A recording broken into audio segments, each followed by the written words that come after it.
नमस्कार दोस्तों, स्वागत है आप सभी का। तो आज हम बात कर रहे हैं 10 नवंबर की शाम को दिल्ली में हुए आतंकी हमले, जिसमें दिल्ली के साथ-साथ पूरा देश में दहशत है कि कब, कहाँ, क्या घटना हो सकती है। तो आइए शुरू करते हैं। आज के ताज़ा अपडेट में यह है कि अल फलाह यूनिवर्सिटी का वह प्रोफेशनल डॉक्टर, डॉक्टर उमर नबी के द्वारा जो आत्मघाती हमला किया गया, उस हमले में उस हमले के बाद व्हाइट कॉलर टेररिज्म के बारे में चर्चाएं आम जनमानस तक होने लगी। कहा जाने लगा कि जब समाज में पढ़े लिखे लोग, इतने बुद्धिजीवी लोग ऐसा घटना कर रहे हैं, जिन्हें भगवान का दूसरा रूप माना जाता है।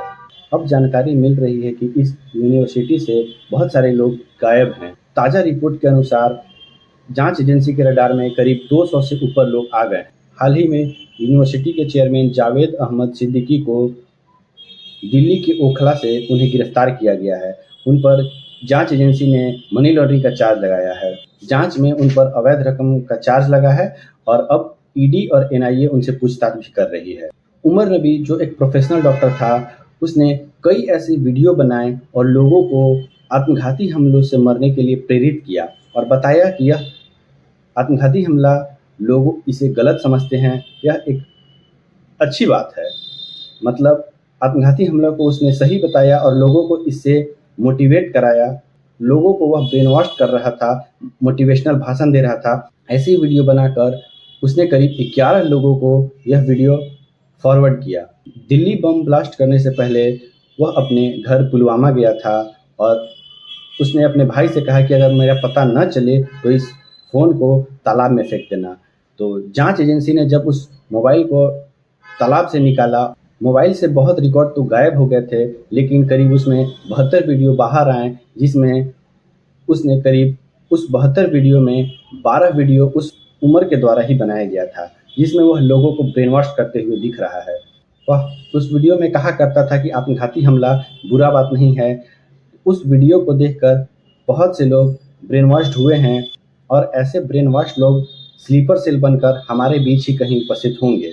वह ऐसे सारे कारनामों को अपने इस अल फलाह यूनिवर्सिटी में ही रहकर करता था। तो आइए अब बात करते हैं अल फलाह यूनिवर्सिटी के बारे में।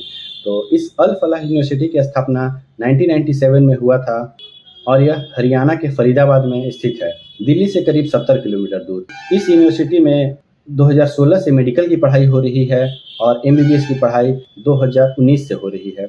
इस यूनिवर्सिटी का चेयरमैन जावेद अहमद सिद्दीकी ही है, जिसे हाल ही में गिरफ्तार किया गया है।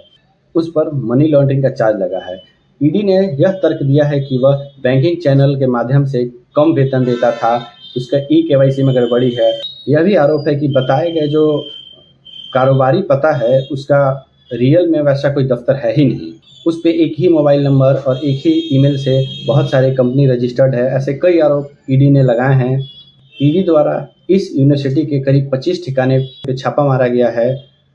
हाल ही में यह जानकारी मिली कि इस यूनिवर्सिटी के वेबसाइट को हैक किया गया है। भारत में इस घटना के बाद कई लोगों में आक्रोश है। यूनिवर्सिटी के चेयरमैन पर धोखाधड़ी का आरोप, बहुत सारी सेल कंपनियां बनाने का आरोप, फर्जी मान्यता लेने का आरोप लगा है। ईडी का यह भी तर्क है कि इस यूनिवर्सिटी ने करीब 7 साल में 415 करोड़ की कमाई की है, जो अवैध रकम है। ईडी ने उसे 13 दिन की रिमांड पे लिया है और उसके मऊ स्थित आवास को अवैध घोषित किया है। इसके बाद इस यूनिवर्सिटी से जुड़े करीब 200 डॉक्टर अब ईडी के रडार पे आ गए हैं। अब उमर नबी के द्वारा जो 11 लोगों को वीडियो शेयर किया गया था, उस 11 में 7 कश्मीर के ही रहने वाले हैं, जो किसी न किसी रूप से उस यूनिवर्सिटी से ही जुड़े हुए हैं और बाकी के 4 लोग केरल, यूपी और कर्नाटक के बताए जा रहे हैं। इस उमर नबी का उद्देश्य कुछ बड़ा करना था और वह एक फियादीनी टीम तैयार कर रहा था और वह देश के बहुत सारे जगहों पर आतंकी गतिविधियों का अंजाम देने वाला था। हाल ही में पीओके यानी पाकिस्तान ऑक्युपाइड कश्मीर के पूर्व प्रधानमंत्री चौधरी अनवरुल हक, जो इमरान खान की ही पार्टी से आते हैं, उन्होंने असेंबली में यह बयान दिया कि लाल किले से लेकर कश्मीर तक इतने हमले किए हैं कि भारत डेड बॉडी ही काउंट नहीं कर पा रहा है।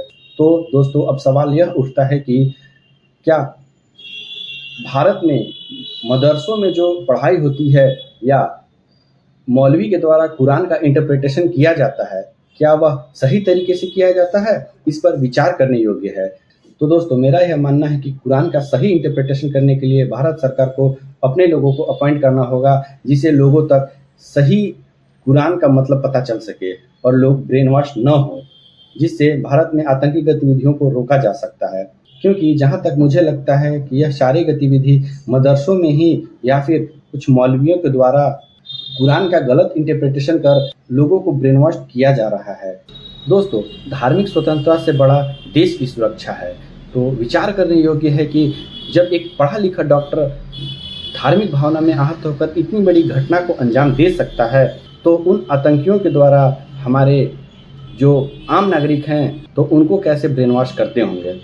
तो दोस्तों, पाकिस्तान में बैठा हुआ आतंकी जो कश्मीरियों को भारत के खिलाफ करते हैं या उन्हें उकसाते हैं, ऐसी आतंकी घटनाओं के लिए उन्हें ब्रेन वॉश करते हैं, तो भारत सरकार को चाहिए कि सबसे पहले हमारे भारत देश के इंटरनल शुद्धि जो ऐसे ब्रेन वॉश हो गए हैं या हो रहे हैं, सबसे पहले उन्हें ख़त्म करना होगा। उसके बाद पाकिस्तान पर कड़ी प्रतिक्रिया करनी होगी या कड़ा एक्शन लेना होगा। तो दोस्तों, तो जैसे ही आगे इस पर कुछ नया अपडेट आएगी, मैं आप लोगों तक ज़रूर साझा करूँगा। धन्यवाद दोस्तों।